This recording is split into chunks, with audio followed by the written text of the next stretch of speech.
Don't you just hate it when you're online and you're looking at some products and you're like, oh, that one looks pretty good, and you see it's got 2-star reviews. So you go and you read the reviews, and someone gives a dumb reason for giving it a 2-star review, like it hasn't arrived yet. People do stuff like this all the time, and it drives me insane. I hate it. If you're going to review a product, you got to make sure you've used it, so that means it has arrived in the mail, you've tested it, and you know it's good or it's bad, depending on what product you get by which company. Other reviews will just be like, it's good, and tell me nothing about it. Like, I need a little more information than that. I mean, at least it's better than it's bad. Because if it's good, then you don't have to worry about it being bad. But if it's bad, I want to know why. So, if you're going to leave a review on a product, here's what you should do. First of all, make sure you actually have it. I was looking at reviews for the Crosman Vigilante, which is like a pellet pistol. And one of the reviews is a 1-star review saying it hadn't arrived yet.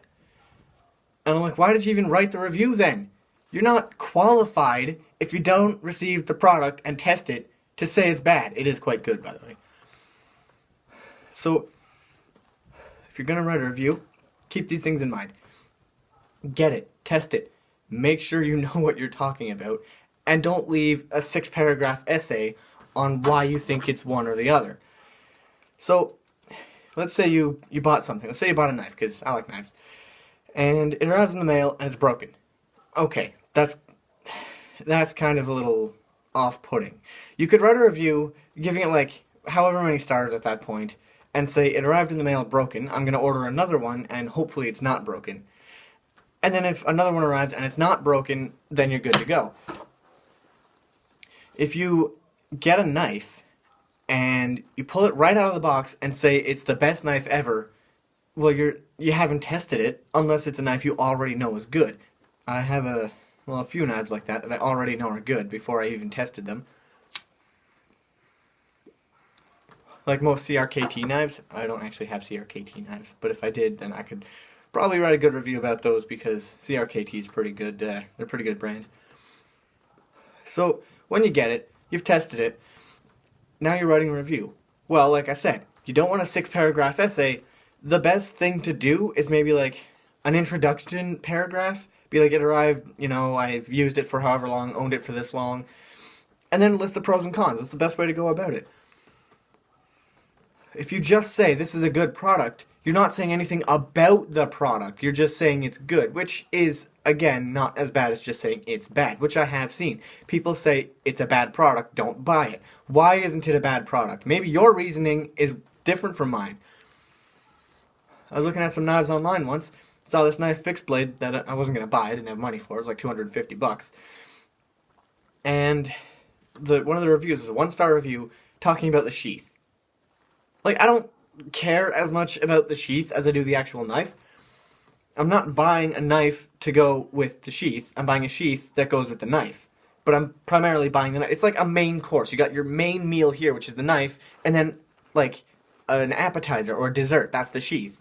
It's not as important. It's not what you're paying for. I mean, it is a little bit, but I could write a review about a particular Ruko knife I got, which it's a pretty damn good knife, but the sheath it came with is terrible. But I'm not letting that influence my opinion on the knife because it's a good knife. So, when you've written your review, make sure that there's nothing unnecessary, like, oh, well, I just got it, the day after my goldfish drowned. I was having a tough week with, exams and culminating and all that, or my wife just left me. Not that we don't care about that, but that's not what we're here for. Speaking of which, I could just get this damn thing lit. Okay, so if it's bad, tell us why. Say when you got it and how long you've used it. Those are the 2 most important things that you can say. Well, arguably the 2 most important things. And make sure you're using it right, please. Please, for the love of God, make sure you're using it right. I have a Gerber machete. At this point, it's all rusty and beat up. I'm hoping to restore it. I read online that people have problems with the blade breaking. We've had that machete for almost 10 years, and it has... The only problems we've had with it was that the blade loosened up a little bit. but that's like 10 years of use, and we got the Allen keys for it, or Allen keys that fit, and tightened it. So people say the blade's breaking. I think they're just using it wrong. When you take a machete, a knife, or even a sword, you hack into a piece of wood or something, don't bend it like that. That's how you break it. And yes, it will break if you do that. Oh, but it's a sword, and swords are made of strong steel. Yeah, but steel has its limits. All steel has its limits. If you take a sword that's like super hard, Rockwell hardness of like 56 or something, that's pretty strong steel. And you swing it into a rock, guess what's going to happen? You're going to damage the blade. So, you own it, you've used it, you've tested it. Testing and using are sometimes different. Like, if you have a knife that you use, you're just opening boxes and stuff with it. If you're testing it, you're testing the limits, you're testing the capabilities, what it can and cannot do. Like, I wouldn't throw my primary everyday carry knife, even though I'd say it's a pretty damn good, solidly built knife, which I'll do a review on later, because it's a damn good, solidly built knife. But throwing it, it's not meant for that. It's a $30 knife, and I know it'll break. Well, it probably will break. I haven't tested it, because I don't want to break it.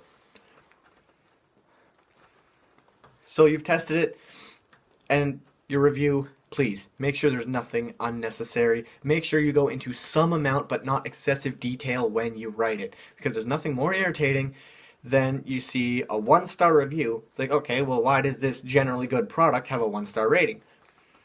You click on show more, and it just expands like that. No one's going to read all that. Okay, well, I shouldn't say no one. Someone's going to read all that, but very few people are going to read all that, and you're just wasting your time writing it at that point. I see the same thing with Steam games. You've got like 0.01 hours on a Steam game, and you're saying it's great? Well, some games, yeah. Some games you can just tell are going to be really good. But the point is, you should always make sure that whatever you're talking about, you've used, you've tested its limits, but not like to the extreme that it breaks. Unless that's what you're all about. You're about testing things and breaking them and being like, okay, if you do this with it, it will break. So, to recap, again, because that was kind of a lot of stuff, make sure the product has arrived. If the product has not arrived, don't even think about writing a review. You do not get to write a review if the product has not arrived. And some websites won't even let you. If you have not received it, if you didn't buy it with your credit card, you're not allowed to write a review on it, which I really like, because then you get things like it hasn't arrived yet. So make sure you have it, you've tested it, you've seen what it can do, and you know it's either good or bad. Once that's done, is it good? Is it bad? Well, only people who own it can say for sure. Tell us why. Go into some amount of detail. Say, I was using it for this when this happened. Or I just dropped it and it exploded into like 8 different pieces. You could write a bad review like that. Or you could say, you know, I dropped my phone from like the CN tower and it hit the ground and there was hardly a scratch on it. No phone would survive that, I'm sure. I mean, maybe, but I doubt it. Then you could say, yeah, it's a really damn good phone because it survived that fall. But if you just get it, make sure that you test it, because I cannot tell you how many times people have said something is bad, and I know for a fact that it's good because I've used it and I know it's good, or they're using it wrong. Like taking a machete, sticking it into a piece of wood, and doing that with the blade. It's kind of hard to demonstrate like that, but if there's like a stump here, they sink it into the stump and then just take the handle and do that with it, then yeah, you're going to break it like that.